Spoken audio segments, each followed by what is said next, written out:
Бисмилля, ассаламу алейкум. Бүгін сіздермен кезекті сабағымыз. Бүгінгі сабақта біз джим, х және х әріптерін өтетін боламыз. Бұл әріптердің жазылуы бірдей, ұқсайды бір-бірлеріне, бірақ дыбысталу жағынан әрине олар әртүрлі.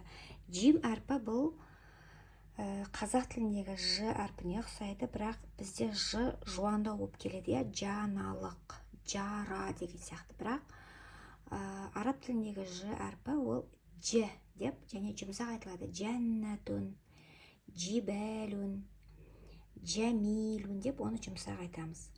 Ал жақсы, бисмиллах деп джим әрпін оқып көрейік. Және джим әрпінің сифаты бұл қалқала. Джим әрпі сукунды болып келген кезде оны біз итеріп, яғни әджі деп оқуымыз керек біз.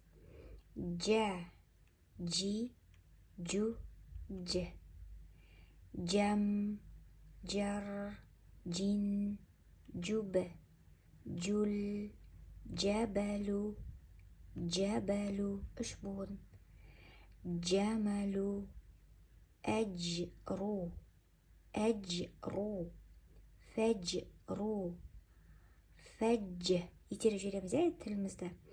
Фәджру, жауһару, жауһару, جورب تا جورب يا تا جورب استجلب يستجلب. Келесі бізде әріпіміз, бұл бізде х. Қазақ тілінде де бар бұл әріп. Бұл қырылдап оқылатын дыбыс хо деп шығады, қырылдап. Енді хо әрпі бізде жуан әріп. Жалпы араб тілінде 3 х бар. Осы х әрпі бізде тамақтың ең үстіңгі бөлігінен шығады. Яғни өңештің, көмекейдің үстіңгі бөлігі таңдайға жақын, тілдің ең артқы бөлігіне жақын х деген дыбыс бар. Бұл енді ешқандай қиындық тудырады деп ойламаймын, өйткені хлеб, хабар дегенде бұл орыс тілінде де бар, қазақ тілінде де қырылдап айтылатын х. Енді бұл жуан болғандықтан біз әрине хо деп оқимыз. Ха демейміз. Хо, хи, ху, х. Хоб, хол, хороджа, хоберо, холафа, хошабу, хойру, ختمو، خوفو، خمرو، أخبرا، أخبرا. Хо әрпі бізде рихуа әрпіне жатады. Рихуа деген әлсіз әріп. Сондықтан біз хо әрпіне уақыт беріп тоқтаймыз. Әхбара, мухбиру, әхроджа, юхбиру, истахбара, ястахбиру. Син әрпіді, хо әрпі екеуі риху әрпі болғандықтан екеуінің тоқтау уақыты бірдей. Ендеше син әрпіне қанша уақыт тоқтасаңыз, хо әрпіне сонша уақыт тоқталу керек. Яғни екеуінде екі харекет уақытта тоқтаймыз, 1,5-2. Сондықтан ястахбиру, юхриджу. Енді келесі әріп бізде ха деген әріп. Ха әрпі бұл тамақтың ортасынан шығатын әріп. Тамақтың ортасынан шыққандықтан біз оны қысып айтамыз. Деп тамақтың ортасын қысу керек.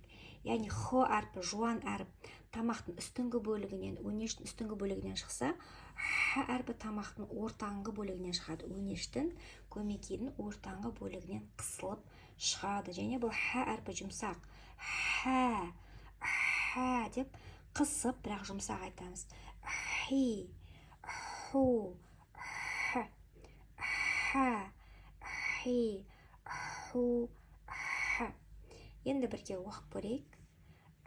Хай, хай, хил, хадж, хасану, хасабу, хасабу, лу.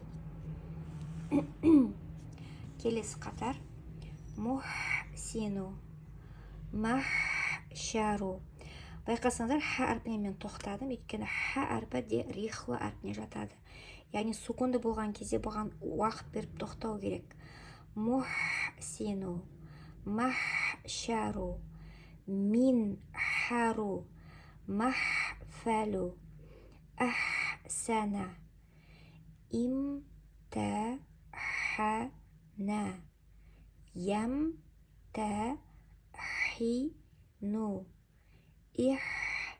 ихтамала, яхтамилу, истахсана, ястахсину, ихранжама, яхранжиму. Енді бізде х әрпі, х әрпі және х, үш х бар ғой. Нүктесі бар х, жуан х. Айтқандай бұл тамақтың үстіңгі бөлігінен, х әрпі тамақтың ортаңғы бөлігінен, х әрпі тамақтың астыңғы бөлігінен шығады. Яғни бірінші х қырылдайды, х ол жуан, екінші х қырылдамайды, бірақ қысылып шығады. Үшінші х ешқандай қысылмастан жұмсақ, жеңіл шығады. Бірге оқып көрейік. Хилқу, хилқу. Екінші х хилқу, хилқу. Үшінші х хилқу, хилқу. Хутму, хутму. Екінші х хутму, хутму. Үшінші х хутму, хутму. Қайтадан жаңа сөз. Әрхам, әрхам, әрхам, әрхам, әрхам, әрхам. Зухру, зухру, зухру, зухру, зухру, зухру. Осымен бүгінгі 5-ші сабағымыз аяқталды. Егер сабақ сіздерге пайдалы болса, лайк басып, комментариймен қолдап кетсеңіздер болады.